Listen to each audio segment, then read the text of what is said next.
e Gilberto Palmares. Antes de convidar o Marcelo e o Gilberto para compor a mesa, a gente vai passar o vídeo institucional do festival. Nascemos da certeza que o conhecimento é a melhor arma. Mostramos que assim é possível superar a ignorância e o ódio, e que manter a democracia é uma luta de todo dia. Somos debates, encontros, artes, solidariedade e resistência. Consolidação da luta de toda uma vida e o começo de uma nova jornada. Somos Flive Rio, um espaço progressista que se abre muito além de uma feira do livro. E em 2026, somos também soberania. Soberania de um povo que luta pelos seus direitos, de uma nação que não se vende. Flive Rio tem lado, tem posição e em sua 5ª edição afirma: soberania não se negocia.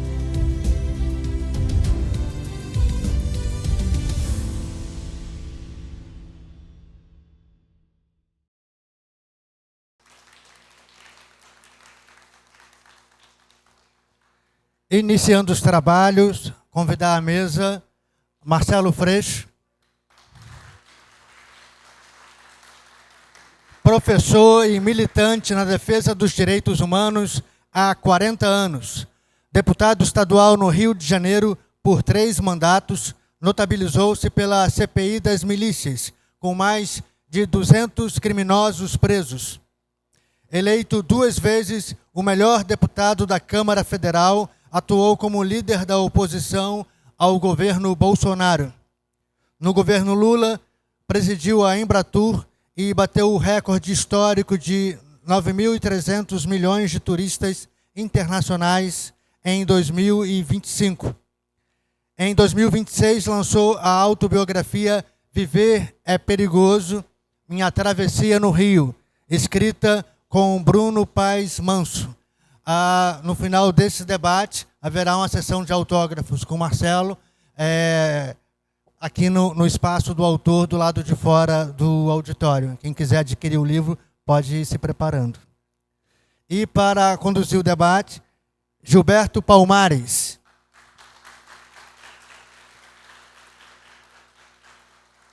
Técnico em eletrotécnica e em telecomunicações, aposentado da Embratel. Formado em História e mestre em Psicologia Social, ambos pela UERJ. Pós-graduado em Educação pela Universidade Cândido Mendes. Foi presidente do Sintel Rio, vereador pelo município do Rio, secretário estadual de Trabalho, deputado estadual por 3 mandatos. É presidente reeleito do Conselho Regional dos Técnicos Industriais do Estado do Rio de Janeiro. Gilberto, Marcelo, bem-vindos. Bom debate.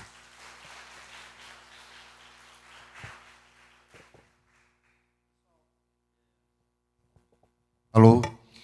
A gente vai tentar aqui, combinei com o Freixo, ele tinha um tempo maior, mas ele próprio diz que uma fala em torno de 15 a 20 minutos para a gente garantir algum tempo de uma eventual intervenção ou pergunta do plenário.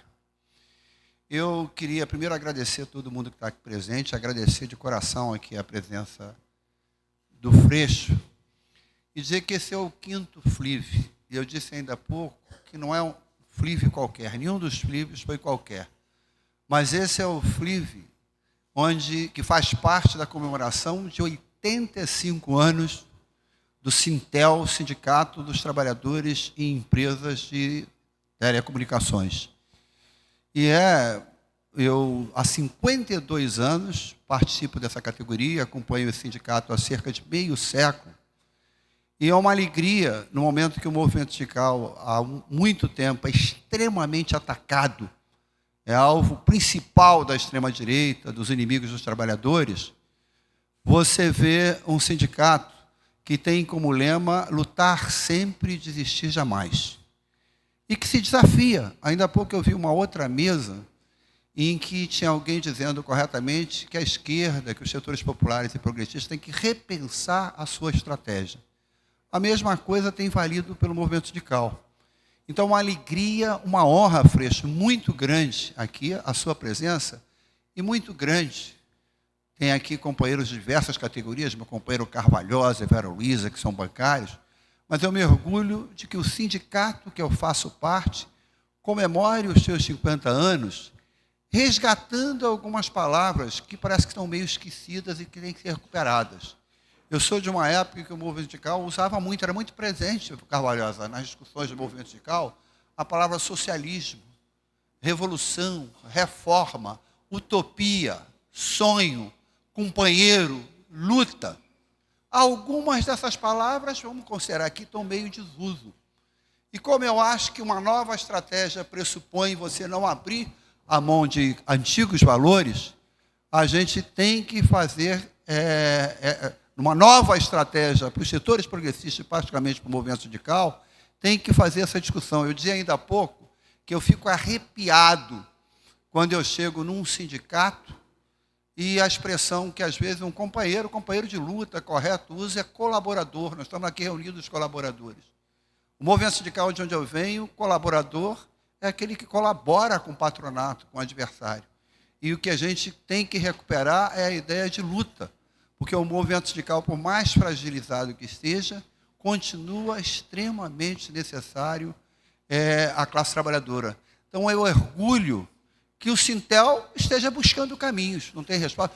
E a realização do 5º FLIV, uma atividade de natureza cultural, uma atividade focada em debate, tem 30 e poucas editoras aqui apresentando os seus livros, significa um sindicato, um movimento sindical que está realmente procurando repensar a estratégia mais adequada para servir não apenas aos trabalhadores de telecomunicações, mas para servir aos trabalhadores de uma maneira geral. Eu queria saudar o Freixo, a gente procura sempre se identificar com um debatedor, né? Eu estava dizendo para o Freixo, a gente tem algumas coisas em comum. Eu estava olhando o Freixo aqui, o Freixo é 1331 candidato a federal. A primeira vez que eu fui candidato, foram companheiros desse sindicato aqui que foram decididos para ser candidato, eu fui candidato a deputado federal.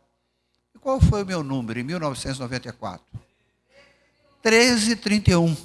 Então, a gente não tem como não ter algum nível de identidade. Eu li o livro do Freixo.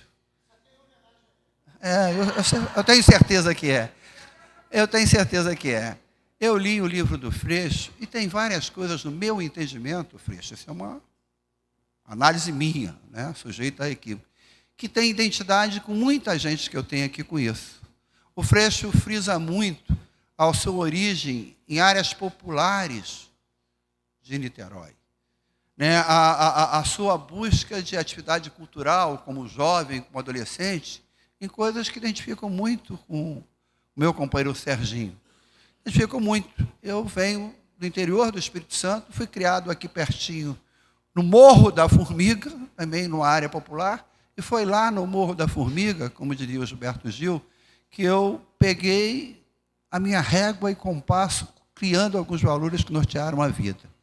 E dizer o seguinte, o tema desse debate, soberania, o centro do debate do FLIV é soberania não se negocia. No ano em que a gente está há 40 e poucos dias das eleições gerais, e um tema central que está em jogo é a soberania do país, eu acho que a temática escolhida como central do FLIV tem todo sentido. E esse debate que a gente convidou o Freixo para nos estimular, para nos ajudar com a experiência dele, é soberania também é segurança. E o Freixo escreveu um livro que tem tudo a ver com o tema Viver é Perigoso. E o livro, o Freixo, pegando carona, você pode contraditar com falar, fala muito isso. Cabe sempre uma segunda pergunta. Viver é perigoso para quem? Principalmente para quem? Viver é perigoso principalmente para os negros, principalmente para as mulheres, principalmente para a comunidade LGBT, principalmente para a população favelada. E sempre foi, Freixo. Eu fui criado no Morro da Formiga, e com 14, 15 anos, já tem bastante tempo, quase 60 anos atrás, a gente, quando saía de casa, tinha que estar, era permitido o trabalho regular com carteira assinada a partir do tinha que estar com a carteira assinada. Você sabe por quê?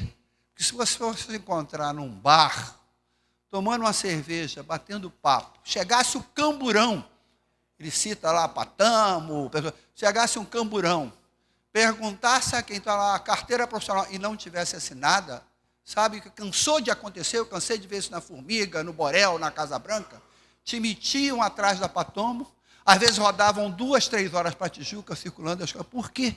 Porque era a tal lei da vadiagem que vem desde o Estado Novo e que até hoje não foi totalmente suficiente. Então, viver sempre foi perigoso. Viver é perigoso nas favelas, e eu rendo aqui, eu Freixo uma homenagem, que se identifica a sua luta. Um rapaz, um menino, agora, 4 ou 5 anos atrás, do Morro da Formiga, que trabalhava numa loja da Praça Sans Pena, ia se casar, ficou de férias, e para ganhar um troco a mais para organizar, antigamente as meninas chamavam de enxoval, não sei o nome hoje, o seu casamento, foi de férias trabalhar no mototáxi. Vem descendo o Morro da Formiga, mototaxista no morro não pode escolher passageiro. Quem é aqui de Morro sabe disso, você não pode escolher se eu levo o Serginho, se eu não levo o outro. O passageiro colocou. Vem um outro passageiro, ligado ao pessoal do movimento, e a polícia matou quem? Matou esse rapaz. E nós fomos em cima, e essa questão nunca foi apurada. O que saiu na imprensa é que morreu ali mais um criminoso. Então, viver é perigoso, principalmente para alguns segmentos da sociedade. E viver, Freixo, no meu entendimento, também é perigoso, e isso tem muito a ver contigo, que até hoje é obrigado a andar com proteção de segurança. Viver é perigoso também para aqueles e aquelas, e aí eu falo, inclusive, para a militância de esquerda, que põe a cara, lutando contra a discriminação dos negros, lutando contra a discriminação dos trabalhadores, lutando contra a discriminação da comunidade LGBT, aqueles que lutam, sempre foram, a ditadura prendeu e torturou milhares de lutadores de diversos partidos políticos que botaram a cara e lutavam. Em 1981, nesse sindicato, os coronéis que mandavam na Embratel me demitiram pelo crime. Na Embratel praticamente não tinha atividade sindical na época, pelo crime de, do lado do fora da empresa, ter feito agitação sindical. Então, viver também sempre foi e continua sendo perigoso para aqueles lutos. Por isso que o Lula esteve na cadeia há um tempão, por isso que todos outros na cadeia. E viver é perigoso, e eu queria encerrar dizendo aqui, mas a esquerda falava ainda, porque se movimenta por sonhos, se movimenta por utopias. Todos nós lutamos pela sobrevivência imediata, mas o que movimenta é o sonho. E aí figuras como o Freixo conseguem transformar o perigo e a ameaça em instrumento para continuar lutando. O Freixo era candidato em 2016, teve o irmão assassinado por milicianos. Quem não tem um baque de perder o irmão? Você tem e a sua família tem. Ele continuou lutando, se transformou em deputado estadual, e foi lá para a CPI das milícias. Ele sabe o quanto quem foi da CPI foi ameaçado. Quem aqui é de São Gonçalo? Tem alguém aqui que é de São Gonçalo? Pois no meio, o Freixo estava lá como presidente da CPI das milícias e eu fui relator. Eu me lembro de uma cena em que a gente estava inquirindo uma pessoa, inclusive, que exercia o mandato de vereador num determinado município. E ele era dono de uma casa de festa, acho que é Castelo das Pedras, que era o nome. Ele vira-se para mim e diz: deputado, o senhor conhece o Sacramento lá em São Gonçalo? Eu falei: conheço. Eu conheço os seus primos, deputado, que moram lá, tudo gente boa. Então, viver e lutar, inclusive, contra a repressão sobre a população, a repressão das milícias, a repressão do tráfico, é sempre perigoso. Então, a minha saudação ao Freixo, que conseguiu transformar os reveses que sofreu na vida, né, a perda de um irmão, os reveses que teve na vida de perder uma pessoa a quem era ligado intimamente como amigo, como companheiro militante, que foi Marielle, e continuar na luta, continuar apostando que podem tentar derrotar a militância do movimento social, podem tentar derrotar a esquerda, a gente pode baquear, vacilar, recuar, mas a gente vai continuar sonhando, vai continuar lutando, vai continuar sendo portador junto à população de que o racismo, todas as formas de discriminação, o feminicídio não são fatalidade, que é possível sonhar e construir um mundo novo. É por pessoas como o Freixo, com seu exemplo, que a gente continua apostando. Eu queria dizer, Freixo, antes de passar a palavra, que a gente não está fazendo uma campanha eleitoral, que eu tenho certeza que, de um jeito ou de outro, você vai dar continuidade à sua luta. Mas eu tenho aqui liberdade, estamos falando com pessoas, torço para que você volte para o Congresso Nacional, volte para a Câmara de Deputados e volte com uma grande votação, com um elemento que mostra para a população do Rio de Janeiro que é possível continuar sonhando, é possível continuar lutando. E que também o nosso presidente Luiz Inácio Lula da Silva, que eu costumo dizer, e encerro aqui, que não é sonho só para o Brasil, não. É sonho para o mundo inteiro, é sonho de esperança, porque a violência, o peso da extrema-direita não está só no Brasil, está também tomando conta de várias partes do mundo. E sei que você, com seu exemplo, com as suas caminhadas, luta também para que a Benedita volte a ser senadora e para que o Lula seja eleito com uma grande votação. Com vocês, com a palavra agora, o meu companheiro Marcelo Freixo.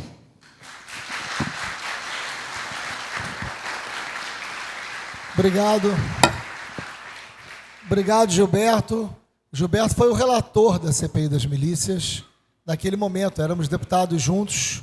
Isso foi o ano de 2008. É incrível como o tempo passa, né? Como o tempo passa.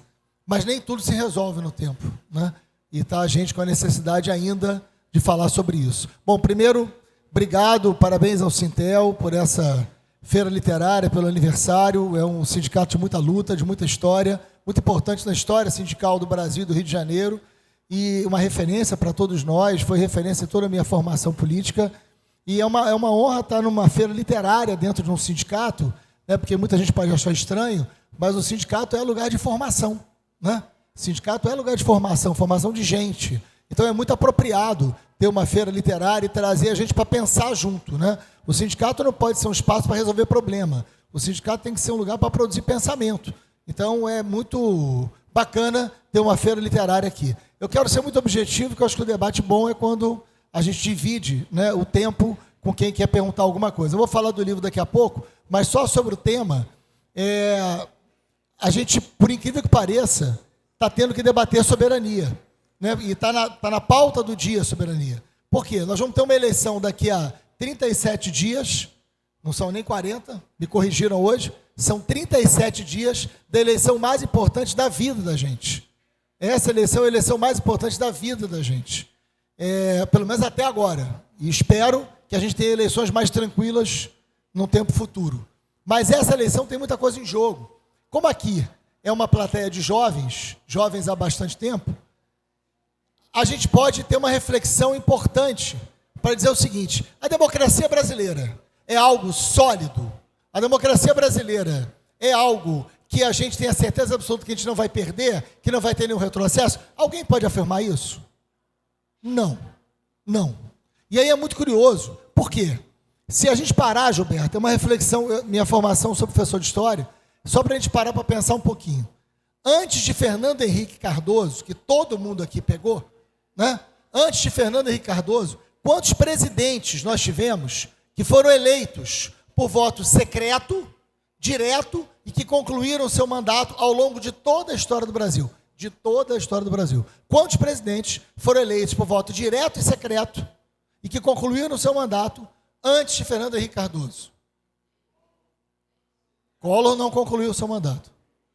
Ao longo de toda a história do Brasil, foram 2. Dutra e Juscelino. Como vocês não estão numa prova oral de história, eu vou responder. Dutra e Juscelino. Apenas 2 presidentes em toda a história do Brasil foram eleitos por voto, 2 presidentes antes de Fernando Henrique Cardoso, foram eleitos por voto direto, secreto, e que concluíram seu mandato. Esse número é muito impressionante, né? Porque depois de Fernando Henrique Cardoso, nós tivemos o próprio Fernando Henrique, nós tivemos o Lula, nós tivemos a Dilma 1, 2 não, né? E tivemos Bolsonaro. Ou seja, nós estamos num período de acúmulo democrático que nunca tivemos antes. A democracia é, de fato, uma conquista. Só que a democracia que a gente está vivendo hoje, ela é muito recente. ela é muito breve, ela é muito curta, enquanto experiência histórica para o Brasil. Então não é verdade que essa democracia está consolidada, independente de qualquer resultado eleitoral. Ela não está. A eleição do Lula, esse ano, é uma eleição determinante para a garantia da continuidade da democracia tão frágil e tão recente, institucionalmente falando, dos nossos tempos. E não à toa, o que está acontecendo com a América do Sul é muito relevante para dizer que o debate da soberania estará na ordem do dia. Porque, de um lado, tem um projeto político de país que ameaça a democracia concretamente e, ao mesmo tempo, ameaça a nossa soberania. Porque não tem como debater a soberania sem debater a democracia. A soberania ela é fruto de um processo democrático. Onde você não tem a democracia, você não tem a soberania. Nunca tivemos soberania sem democracia. Então, o que está em jogo hoje é algo muito profundo na eleição da gente. O que está em jogo hoje é algo muito sério. A gente tem que estar muito atento para o que a gente vai passar. Nós não podemos nos comportar como eleitores apenas. Um exercício de cidadania terá que fazer com que a nossa ação política seja muito maior do que a ação de um eleitor. A gente vai precisar estar em todos os espaços para entender que a democracia está em jogo no Brasil, né? E neste ponto, o Rio de Janeiro vive algo singular, e é por aí que eu quero caminhar no pouco tempo que tenho aqui.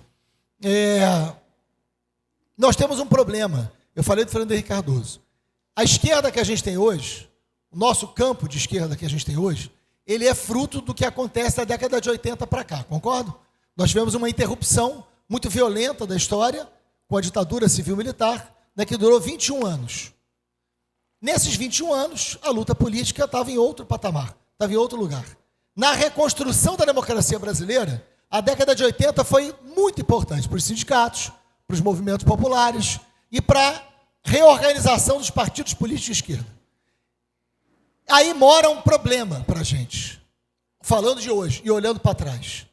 Quando nós fomos participar da Constituinte, momento muito decisivo para consolidar um processo democrático, toda a esquerda era vitoriosa no processo de derrota de uma ditadura.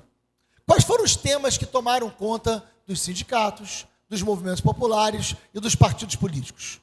Educação, saúde, trabalho, emprego, não é isso? Qual setor da esquerda foi debater segurança na década de 80? Ninguém. Ninguém. Por uma razão que eu entendo, né? Até psicanalítica.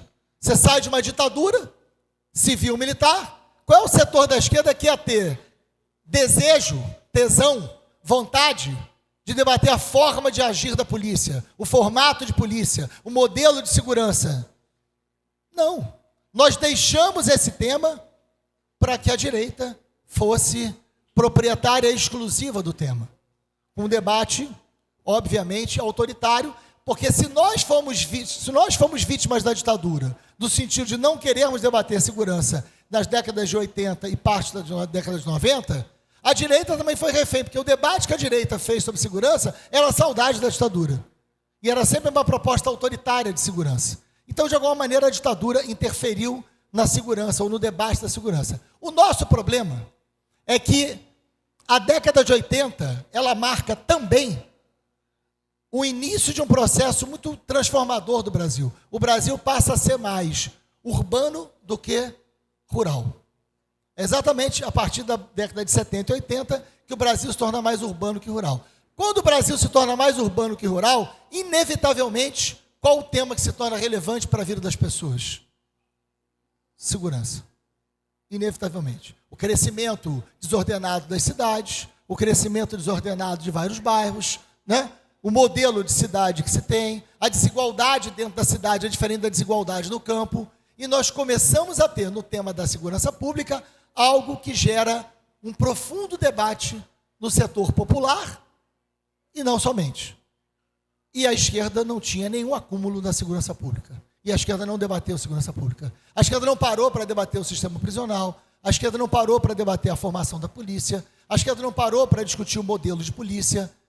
A esquerda abriu mão disso. E, claro, fizemos debates incríveis e excelentes sobre saúde, né? Avançamos sobre o SUS, sobre a educação, sobre tantos debates decisivos, mas sobre segurança nós erramos, né? Historicamente nós erramos.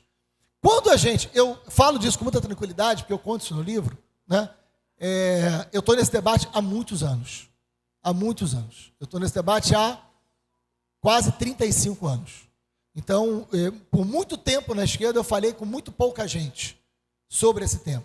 Né? As comissões de segurança nunca tinham ninguém da esquerda, até hoje tem pouquíssimas. Né? Falar sobre o sistema prisional, se reunia meia dúzia de pessoas da esquerda, a gente não conseguiu avançar. Né? Pois bem, hoje nós temos um desafio para a democracia e para a soberania brasileira. Se nós não ganharmos o debate da segurança, se nós não nos apropriarmos do debate da segurança, nós perdemos as eleições. Hoje, a eleição brasileira, a mais importante da nossa vida, a eleição que vai definir a nossa soberania, a eleição que vai definir a nossa democracia, terá duas grandes pautas. As duas grandes pautas serão comunicação e segurança. E elas se entrelaçam, inevitavelmente. A comunicação, porque ela está em tudo e ela é transversal. Né?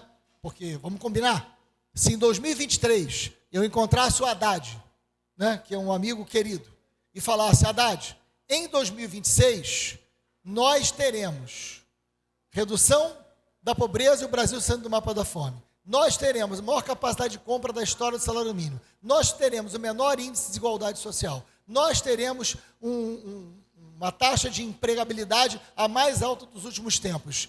Se eu falasse em janeiro de 23 que em 26 nós teríamos isso, nós diríamos o seguinte: ganhamos a eleição com tranquilidade. Não é isso? Nós temos tudo isso e nós não temos tranquilidade para ganhar a eleição.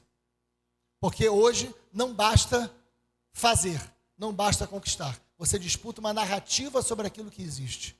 E não necessariamente que aquilo que existe é suficiente para as pessoas se sentirem realizadas ou não realizadas.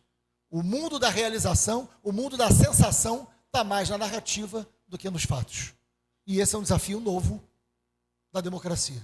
O mundo digital não é o mundo anterior à internet. São outros lugares, são outras plataformas de disputa política. E nós não podemos fugir disso. Né? Porque o mundo hoje é um mundo de rua, mas é também um mundo de redes. Então nós temos que nos apropriar também desse campo de batalha. Mas a segurança será um grande debate. Nós teremos um grande debate na área de segurança. E que bom que a gente começou a falar sobre isso. Que bom que o presidente Lula anuncia que criará um Ministério da Segurança Pública. Que bom que a gente apresentou uma PEC da segurança. Que bom que a gente está debatendo isso no Brasil. As nossas propostas são muito melhores do que a proposta da direita. Mas tem muita coisa em jogo. Tem muita coisa em jogo. E está em jogo também a sensação da cidade, a sensação de segurança, a previsibilidade da vida. E é sobre isso que o livro mergulha. Viver é perigoso, Gilberto? É uma provocação. Essa frase é do Guimarães Rosa, quando escreve O Grande Sertão Veredas, que é, para mim, um dos maiores livros da nossa literatura. Né? O Guimarães diz: viver é um negócio perigoso. E eu peguei essa frase do Guimarães, e isso está na minha apresentação do livro, citando o Guimarães Rosa, porque em vários momentos da vida da gente, o viver é perigoso deixa de ser literal. Né? O que é viver é perigoso? Eu posso sair de casa, posso ser assaltado, você pode sair de casa, pode ter um problema, seu filho. Isso é o viver perigoso literal.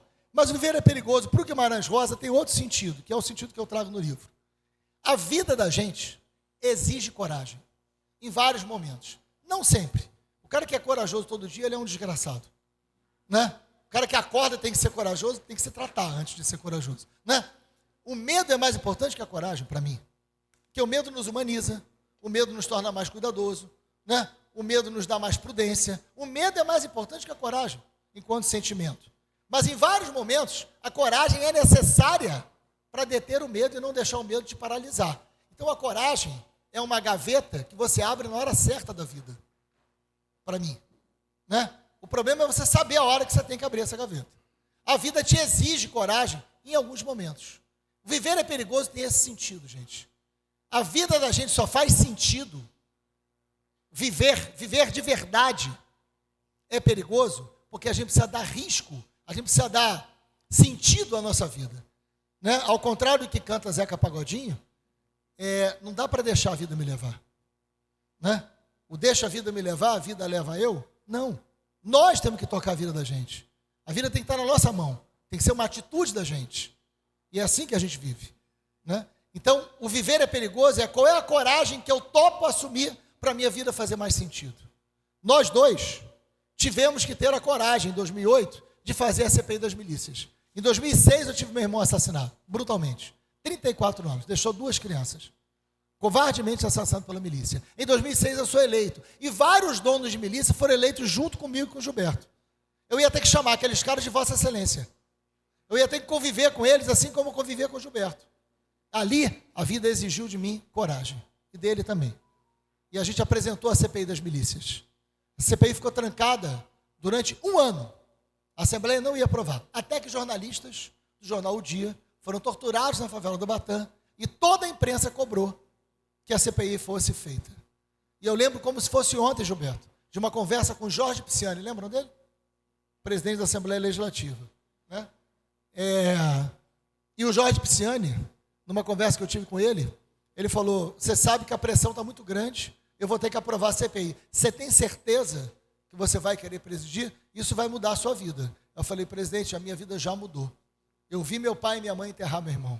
Eu sei o que é uma família ser destroçada pela segurança. Eu sei. A minha vida já mudou, ela não vai mudar. Eu vou presidir essa CPI. E aí eu voltei para uma pergunta para ele, que era o seguinte, e eu nunca esqueci. Falei, presidente, eu tenho uma pergunta também para o senhor. Ele falou, qual? Eu preciso saber de que lado o senhor vai estar. Se é do meu ou do deles.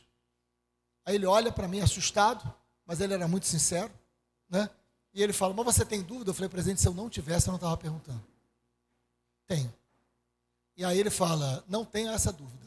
Eu falei, então tá bom, presidente, então a primeira coisa que o senhor tem que fazer é não deixar nenhum miliciano que tem aqui dentro da Assembleia participar da CPI. Né? E aí ele fala, você tem ideia de nomes para a CPI? E o primeiro nome foi desse cara que está aqui, né? Gilberto Palmares, que virou relator e fez um trabalho incrível junto comigo em 2008. Essa CPI levou à prisão 240 líderes de milícia. A minha vida virou um inferno depois disso. Mas eu não tenho um pingo de arrependimento dessa história.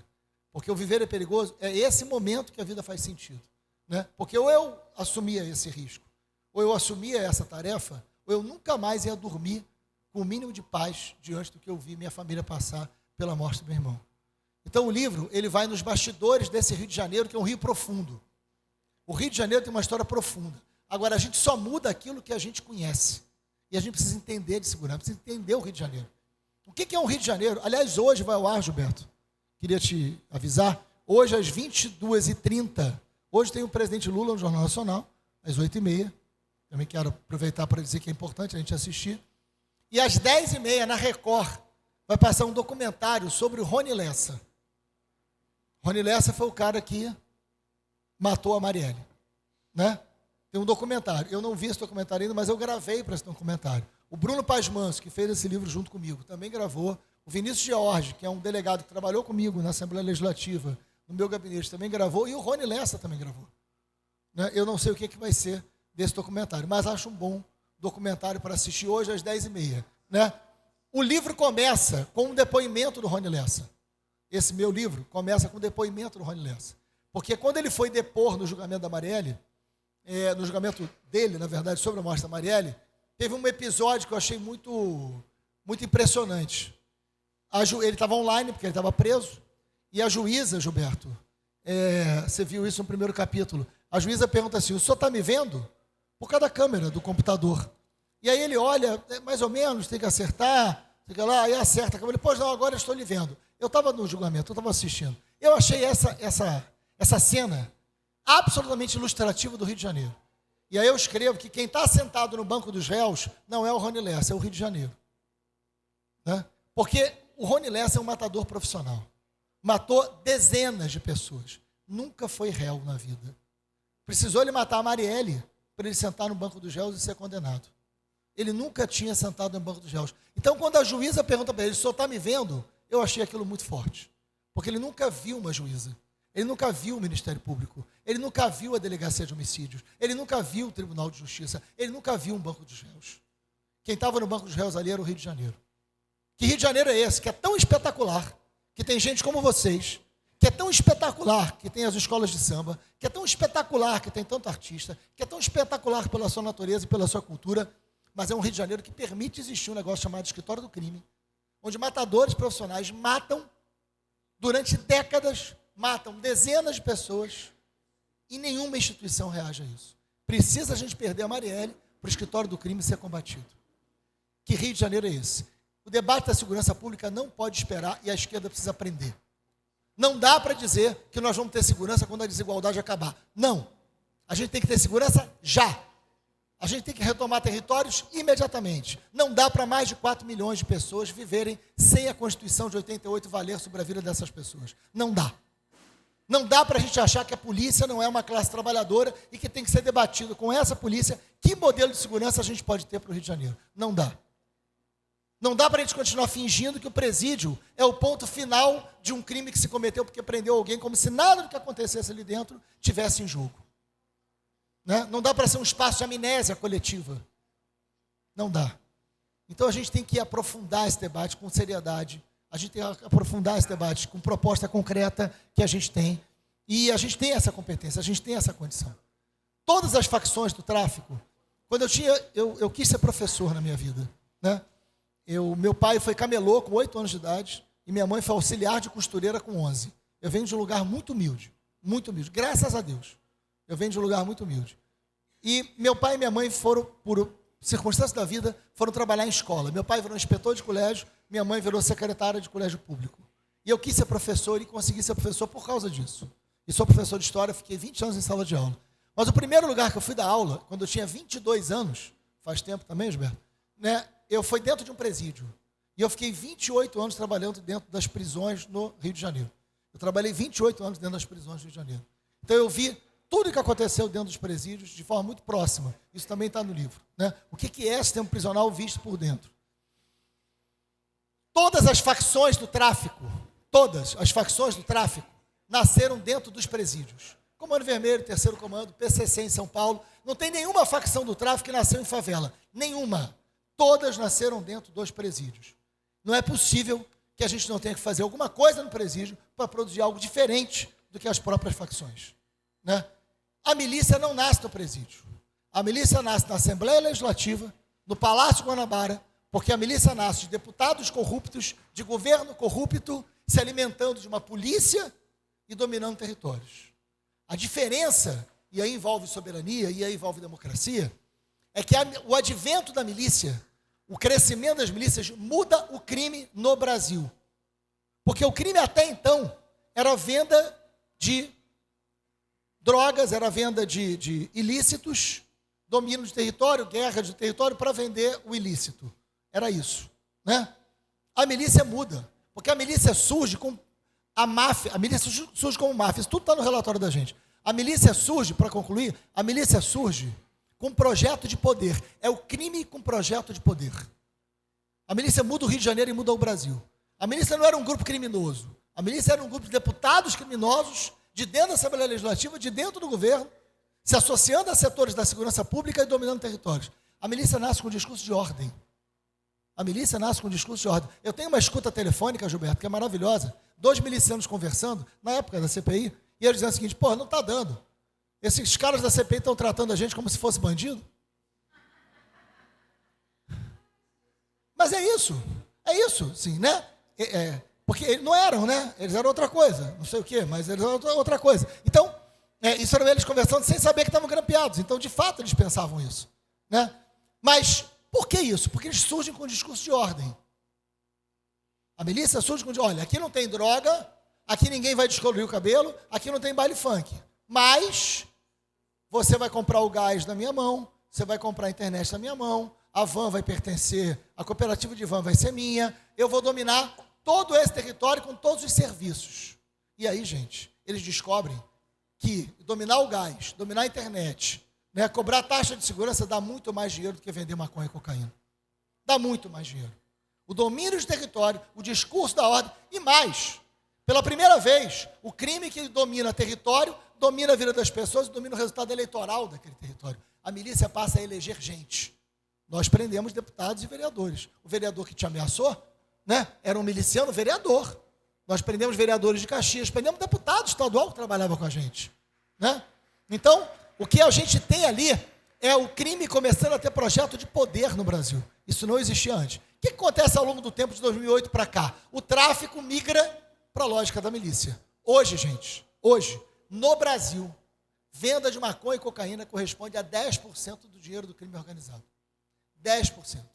Se acabar toda a droga hoje, não tem nenhum abalo econômico no crime. O dinheiro do crime vem do domínio sobre a vida das pessoas. Vem do serviço.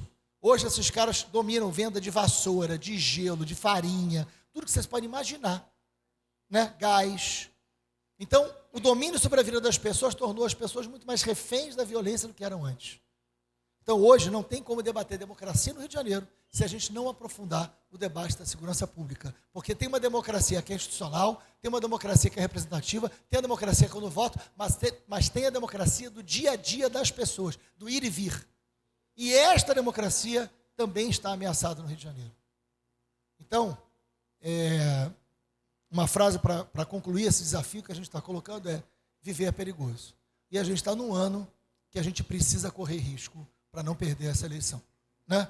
A eleição do Lula, a eleição da Benedita, a eleição da Câmara Federal, a eleição da Assembleia Legislativa e virar uma página do Rio de Janeiro. O que a gente assistiu recentemente são 8 governadores afastados, dos quais 6 governadores foram presos no Rio de Janeiro. Não há nenhum lugar do mundo, que tenha 8 governadores afastados e 6 presos. É porque o crime chegou no poder e destruiu o Rio de Janeiro completamente. A gente tem a chance de virar essa página e a gente tem que ter muita responsabilidade nas nossas mãos sobre isso. O livro aprofunda isso e é uma travessia que a gente tem que fazer junto por esse rio. Obrigado, gente.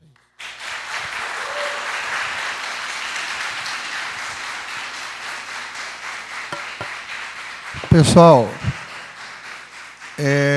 antes de abrir para o plenário, eu queria fazer 2 brevíssimos comentários. Divergir, entre aspas, do Freixo. Primeiro, o Freixo fala no livro uma coisa que para mim é importante, que o parlamento, queira você ou não, é lugar de diálogo. Ele cita que o Pisciani, que seguramente nunca proporia a CPI das milícias, foi uma figura importante para que a CPI das milícias ocorresse, correto?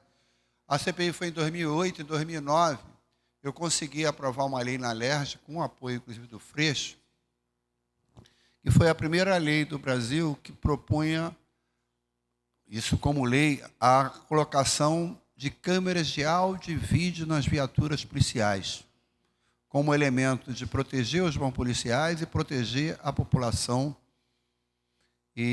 da violência policial. 2 anos depois, teve um crime aqui nas Paineiras, que o pessoal diz que descobriu graças ao que estava exibido na Câmara de Áudio e Vídeo. E o governador Sérgio Cabral vetou. E me achincalhou na imprensa, inclusive, debochando.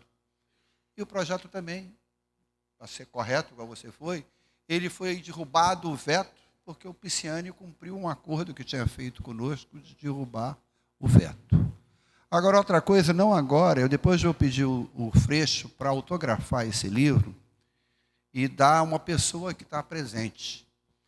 Porque eu acho que a CPI das milícias, o Freixo foi fundamental, batalhou muito tempo até conseguir que ela fosse implementada, mas teve um monte de gente que trabalhou para que ela ocorresse. Ele sabe disso.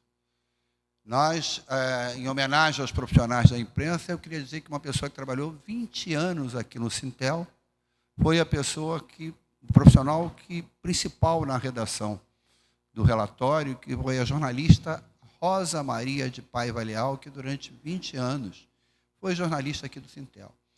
E o Freixo, no livro, ele elogia o papel do Disque Milícias. Ele diz que eu sugeri o Disque Milícias e o Disque Milícias ajudou muito. Mas eu queria dizer que o Sintel teve presente ajudando a CPI das milícias a viabilizar. O Disque Milícias aconteceu também com o trabalho de 3 pessoas que foram da direção do sindicato. A Virgínia Berriel, que está por aí, a Regina, que a gente chama de Regina de Praia, que trabalhou. Eu depois vou pedir o Freixo que autografe, queria pedir a Lúcia que ficasse de pé, e a minha companheira Lúcia, telefonista que trabalhou no Disque Milícias. Então, fazer esse registro que o Sintel, direto ou indiretamente, também deu a sua contribuição pequena, mas importante, através de vários quadros para o Disque Milícias. E, Gilberto, só um esclarecimento, agradecer, Lúcio, dizer que o Disque Milícia, existiu o Disque Denúncia, né? Mas a gente criou o Disque Milícia que funcionava dentro da Assembleia Legislativa, com um número próprio, e os moradores de áreas de milícia podiam ligar gratuitamente, não era isso?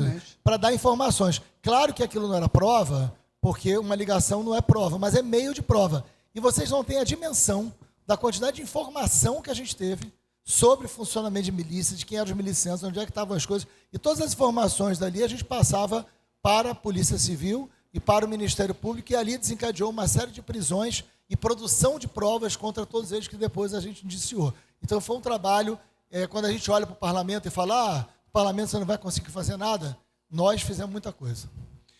E antes de passar para o Carvalhosa, dizer a minha divergência do Freixo, eu acho que ele tem que razão, a esquerda tem que enfrentar efetivamente a discussão da segurança, mas quer dizer que pelo menos no parlamento do Rio de Janeiro tem alguns episódios que foram enfrentados. Que é mais enfrentamento à questão da segurança do que foi a CPI das milícias, que é mais um enfrentamento do que foi a lei. Então, é verdade que a gente, por conta de tudo que ele descreveu, mas é verdade que quando também a gente enfrenta a questão da segurança, enfrenta com proposta que busca proteger o povo e não violentar o povo, como a direita propõe. Um dos candidatos a presidente da República, que foi ouvido pela Globo, da extrema-direita, o senhor Caiado, disse que é terminantemente contra as câmeras de vídeo na indumentária dos policiais. Para aí você ver o que é a diferença do entendimento da segurança da extrema-direita, porque é o entendimento da segurança para quadros da esquerda, como é o nosso companheiro Marcelo Freixo. O meu companheiro Carvalhosa, eu queria ver mais um ou dois depois dele, para depois a gente fechar, que eu fui corretamente advertido, que tem. Então, nós vamos ficar nesses três.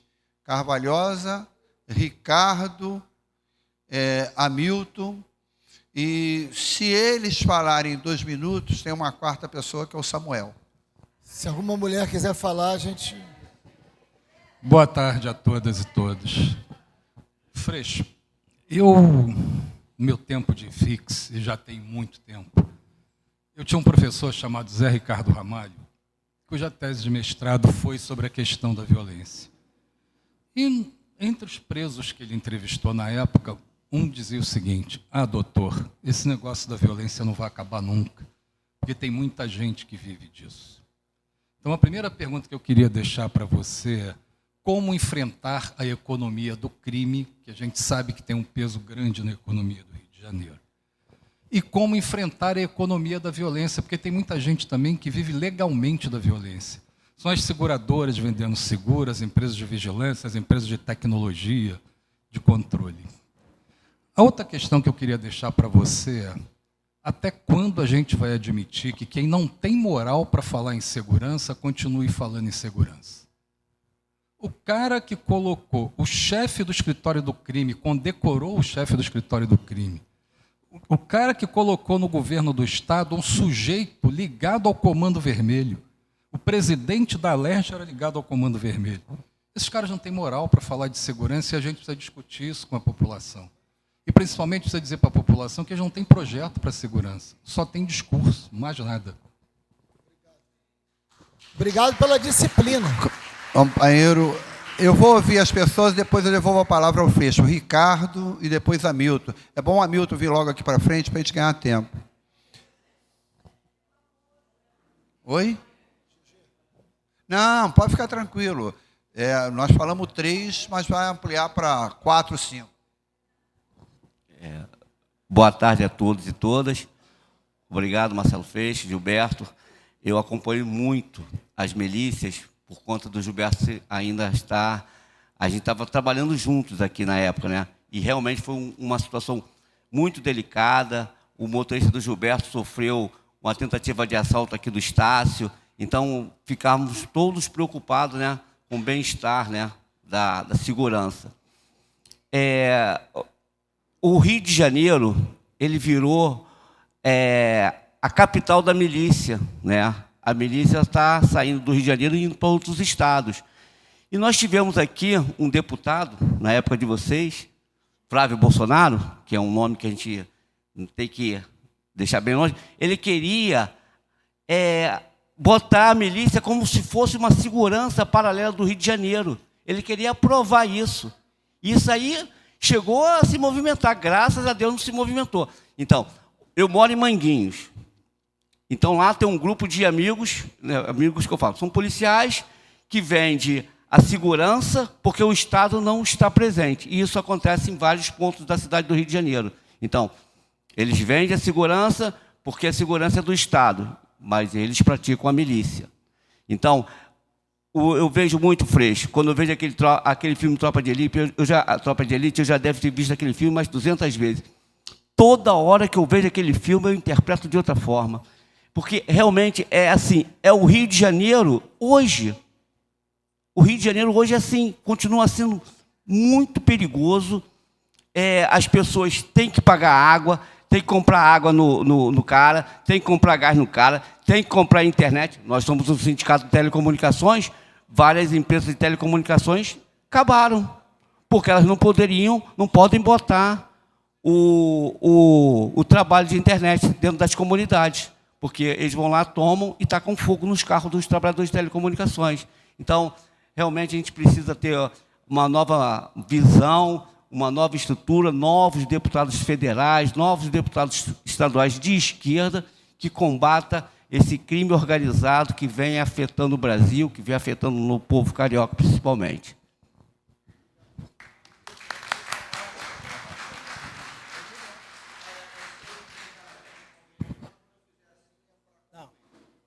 Obrigado, Gilberto. Boa tarde a todos e a todas. Quero parabenizar o Sintel Rio pela realização da Quinta Flive, parabenizar o Gilberto, Marcelo Freixo, por esse debate e por uma palestra bastante ilustrativa e trouxe um conhecimento abrangente sobre as facções criminosas.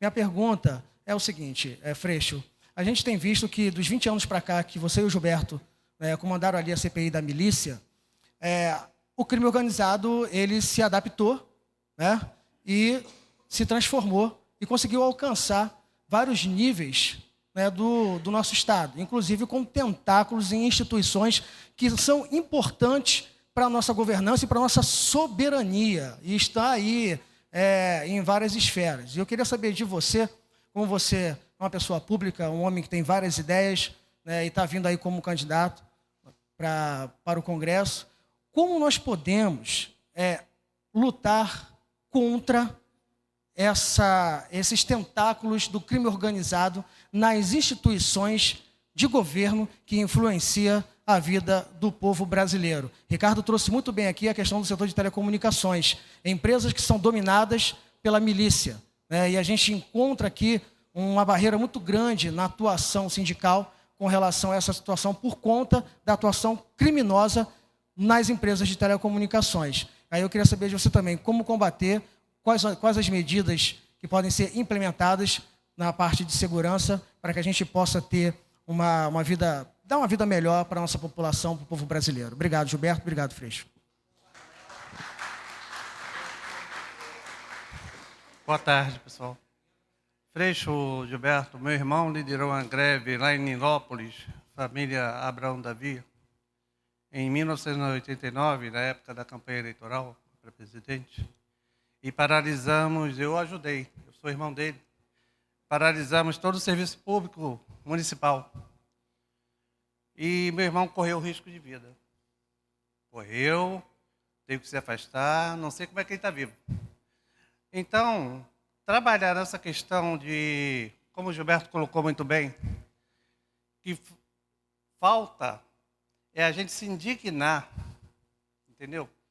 Porque, como fala assim na crise da esquerda, está faltando companheiros que se indignem, como Lula, como Gilberto, como Freixo, como meu irmão, como eu, que também atuei na Palhada, um bairro perigosíssimo lá de Nova Iguaçu, e consegui, junto com 200 alunos, pavimentar 4 bairros.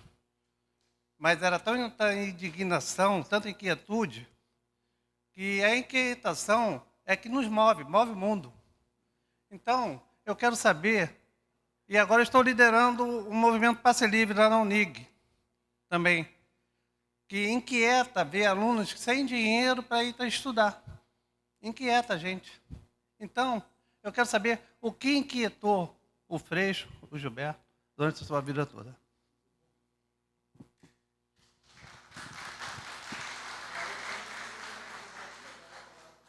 Serei rápida.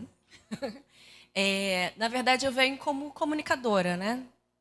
Perguntar qual é a grande dificuldade da gente passar de debater dos políticos de esquerda, dos representantes da esquerda brasileira, de debater o assunto da segurança pública com uma linguagem que seja fácil e acessível. A linguagem do bandido bom e bandido morto é muito fácil de se entender. A gente sabe que não dá para ter respostas fáceis para problemas complexos, essa é a frase que a gente usa, mas isso não pode ser um empecilho para que alguma mensagem seja passada de fato para a base, para a ponta, para a solução desse problema. Por exemplo, a gente, desde a CPI, vocês já apontaram que precisava combater as fontes econômicas, combater, né, o foco da economia. Agora, a Polícia Federal tem feito operações de desbaratar grandes complexos, evitando milhões chegarem no PCC, na ponta, mas isso não chega para a população de uma maneira que se entenda que aquilo ali é o combate ao crime organizado, funciona para a segurança pública. E parece que falar de segurança pública que não seja esse discurso do prendeu e matou e roubou e morre, não chega para quem está ali, enfim, com medo, vivendo em área dominada pelo crime organizado. Então, eu queria tentar entender qual é a grande dificuldade que a gente tem de comunicar um plano de segurança pública que seja de fácil compreensão para a população. Eu vou passar para o Freixo, mas só um comentário em cima do que falou. É verdade. No relatório da CPI, o Freixo sabe disso, tem uma coisa falada, 18 anos atrás, que não se combateria, não está com essas palavras, de forma eficiente as milícias, sem fazer isso que ela falou, sem levantar, inclusive, o conjunto de empresas que, direto ou indiretamente, estivessem envolvidas com isso.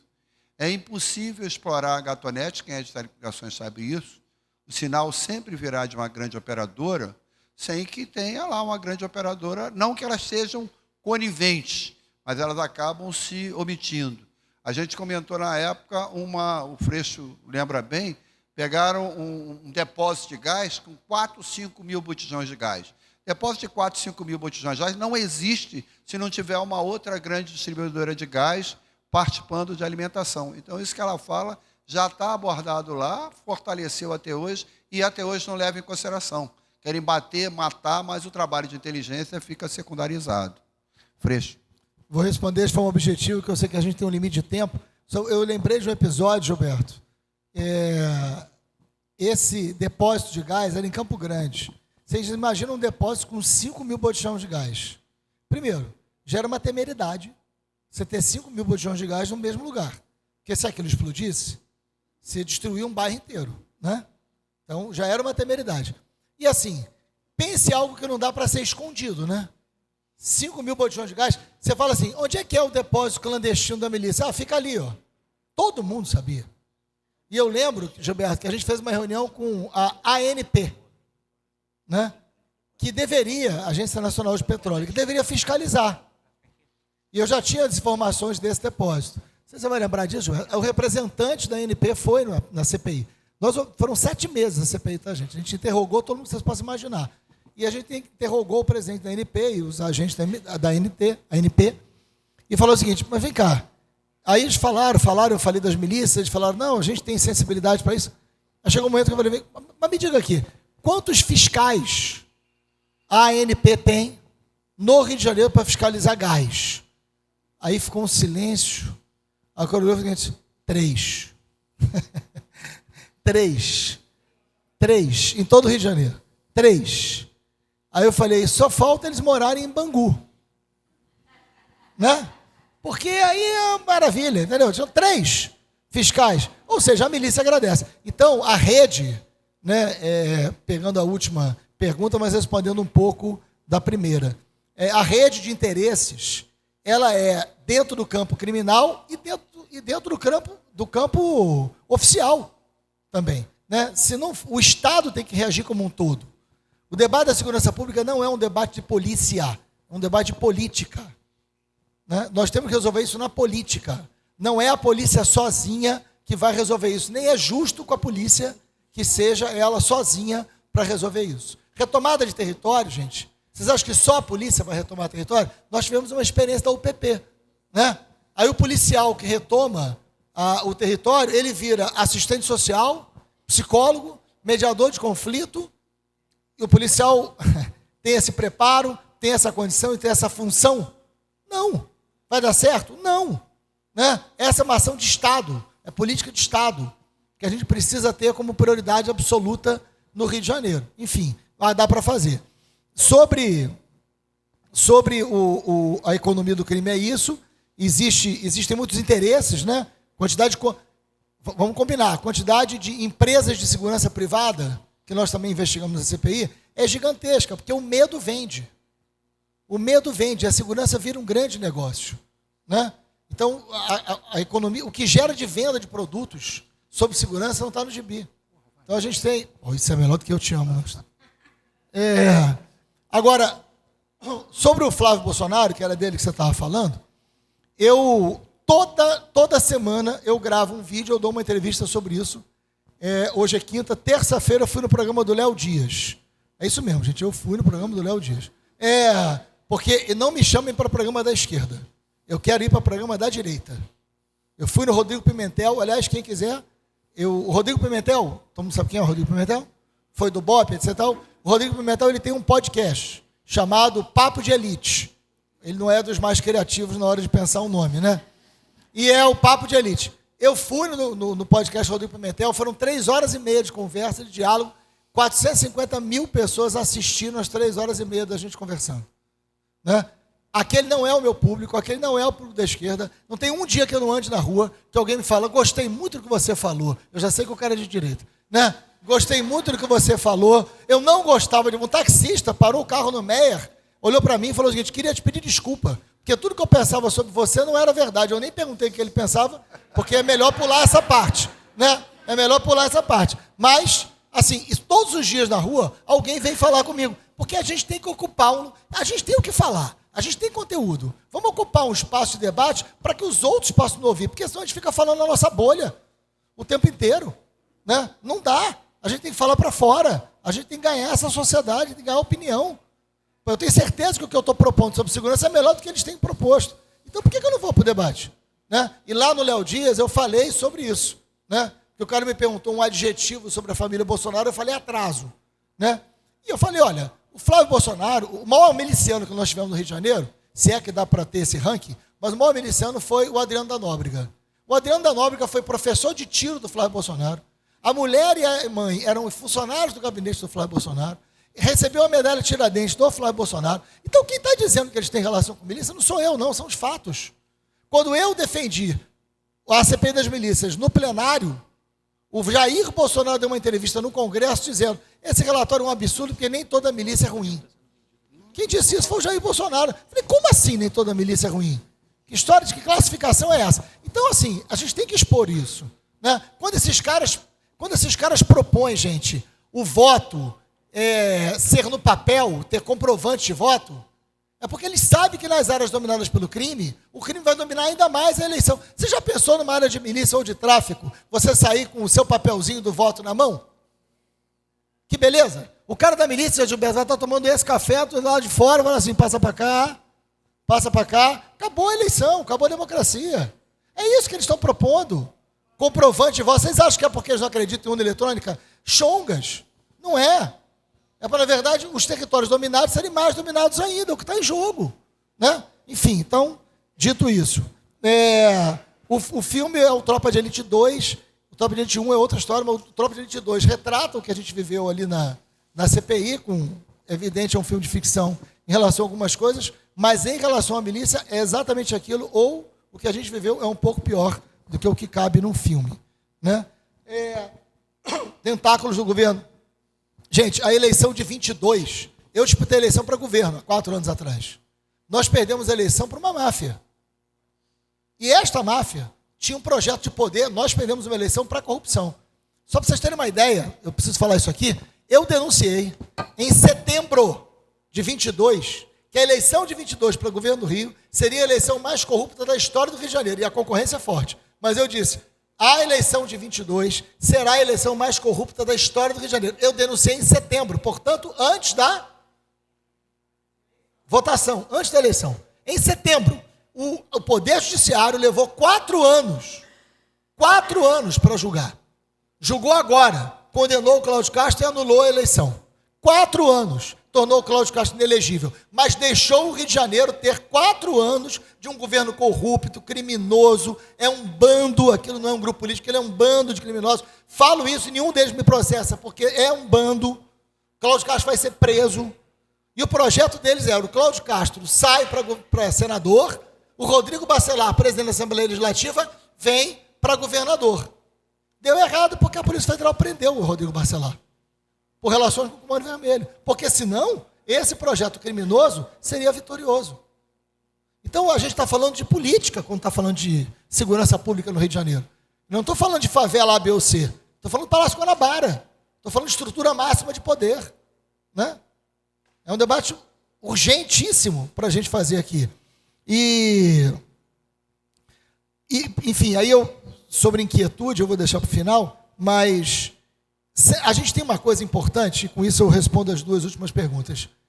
A gente tem que combater o crime organizado, isso é prioridade, e a Polícia Federal vem fazendo um trabalho espetacular sobre isso. A Polícia Federal é muito boa polícia, agora não é a polícia ostensiva, não substitui as polícias estaduais. A Constituição brasileira deu aos governos estaduais muito mais responsabilidade do que o governo federal sobre segurança pública. Polícia Civil e Polícia Militar são estaduais, mas a gente tem que ter um plano nacional de segurança atrelado a esses estados. O problema é quando o governo é criminoso. Aí você não tem como ter parceria. Como é que o governo federal ia ter parceria com o Cláudio Castro se tinha que prender o Cláudio Castro? Né? Não dá, né? Não dá para você fazer uma parceria com o cara que você tem que prender, porque ele é o criminoso. Então não tem condições. Agora, da mesma maneira que você tem que ir atrás do dinheiro, porque antigamente, quando eu comecei a estudar esse negócio, o dinheiro do crime, Gilberto, ia para os paraísos fiscais. Lembra dessa história? Uruguai era um paraíso fiscal, Paraguai era um paraíso fiscal, né? Nas ilhas do América Central tinham paraísos fiscais, existiam os paraísos fiscais. Hoje não existem mais.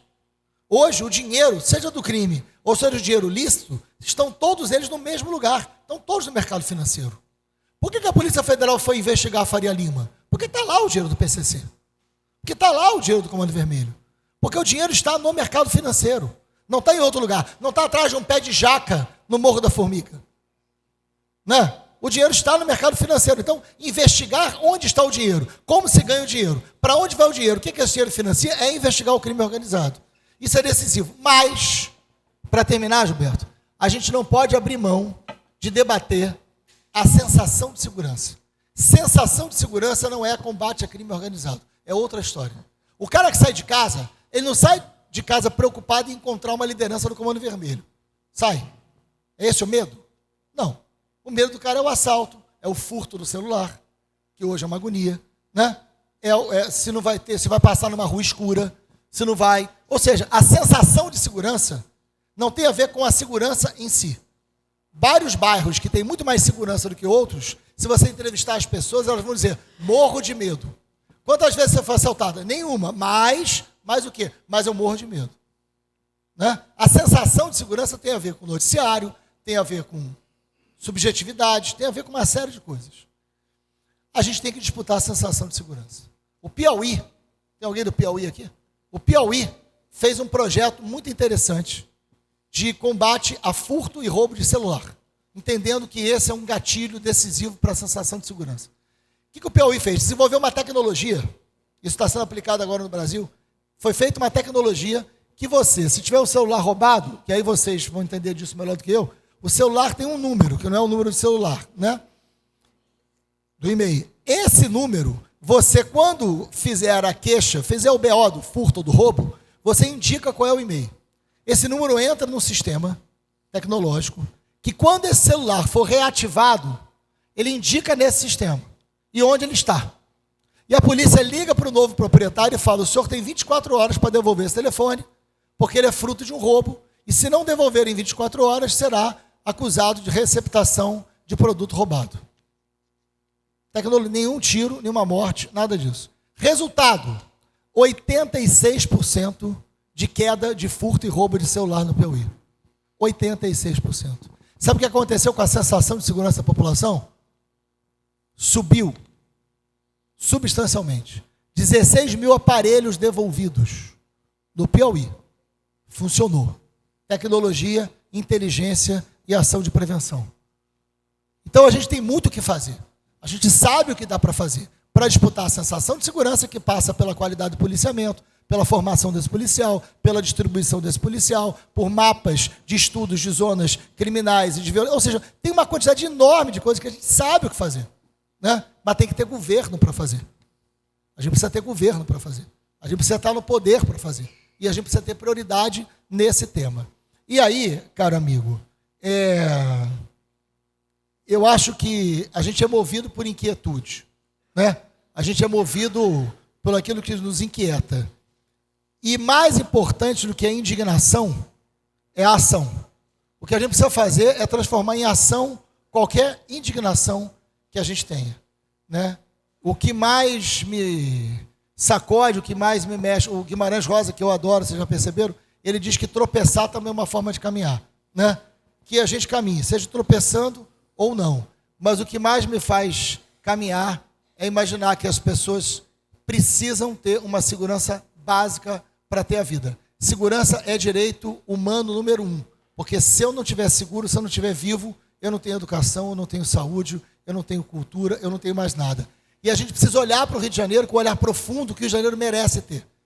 Eu olho para as favelas hoje, e cabe à esquerda isso. Eu olho para as favelas hoje, eu não posso, enquanto um militante de esquerda, só entender que ali é o lugar do crime, porque não é. Não chega a 1% de qualquer favela do Rio de Janeiro o número de pessoas com armas ligadas ou a tráfico ou à milícia. A imensa maioria são trabalhadores, são artistas, são pessoas incríveis que fazem esse Rio de Janeiro ser tão espetacular que ele é, e o mundo inteiro quer conhecer o Rio de Janeiro. O mundo não quer conhecer o Rio de Janeiro pelos seus problemas. O mundo quer conhecer o Rio de Janeiro pelas coisas extraordinárias que o Rio produz, que é muito maior do que os problemas que tem. Então cabe a gente também ter uma releitura desse Rio de Janeiro e entender que lugar é esse extraordinário que a gente vive e fazer esse lugar extraordinário ser vitorioso. Obrigado.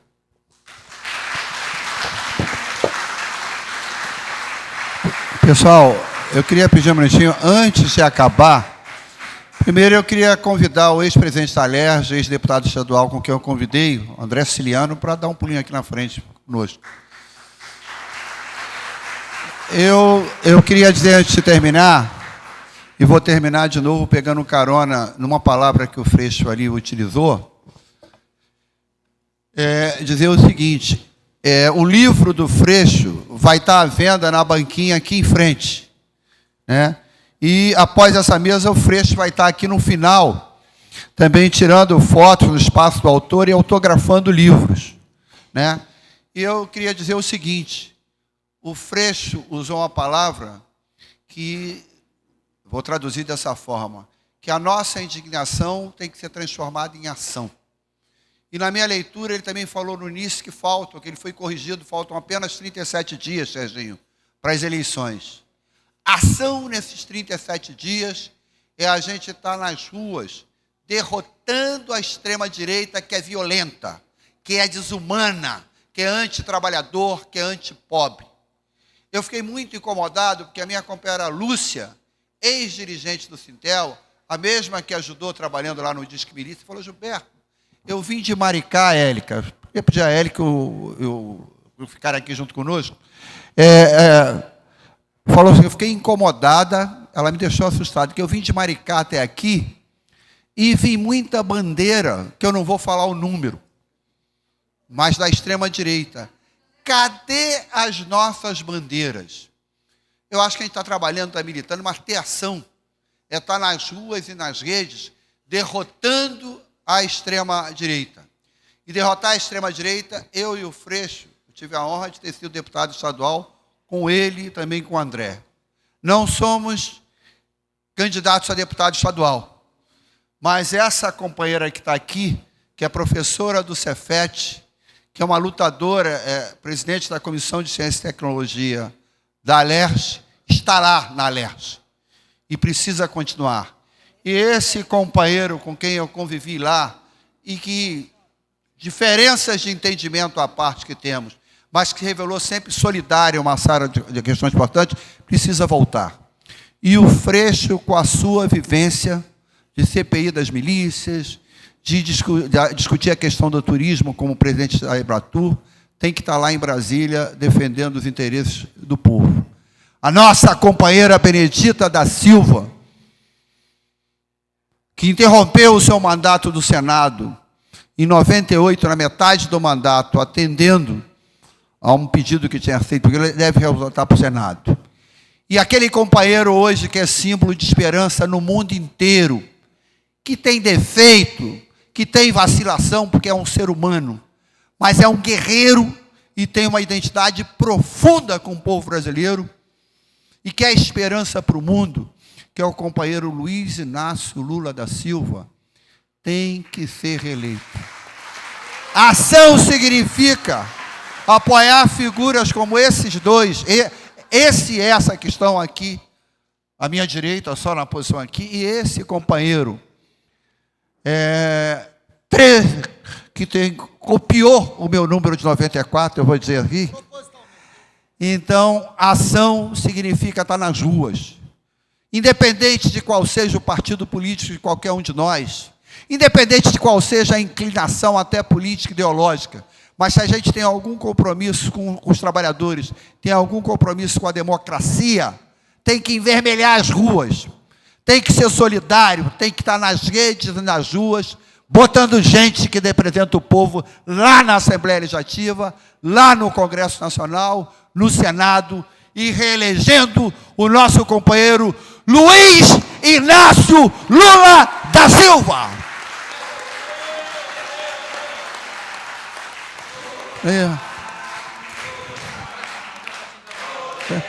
Lula, Lula, Lula, olê, olê, olê, olá. Lula, de novo, olê, olê, olê. Lula.